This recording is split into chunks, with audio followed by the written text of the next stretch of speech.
Hello.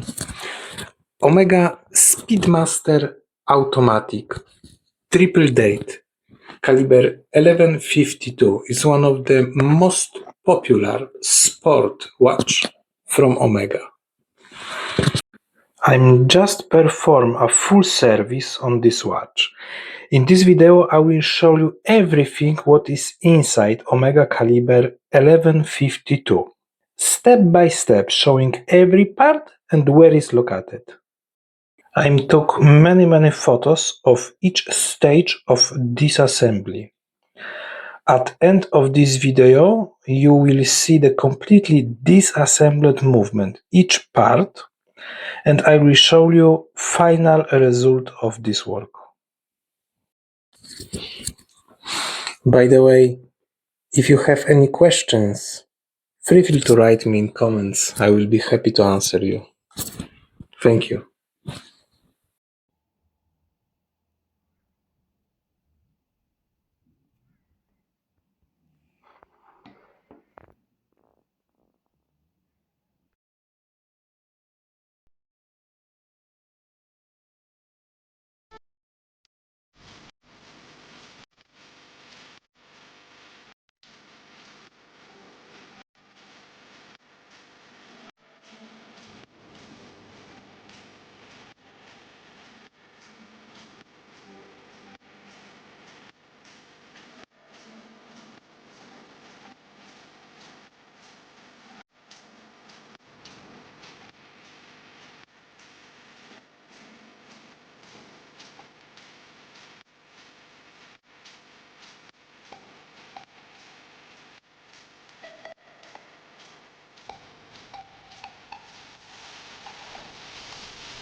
Finish.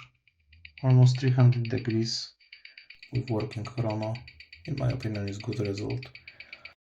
Speedmaster ticking very nice.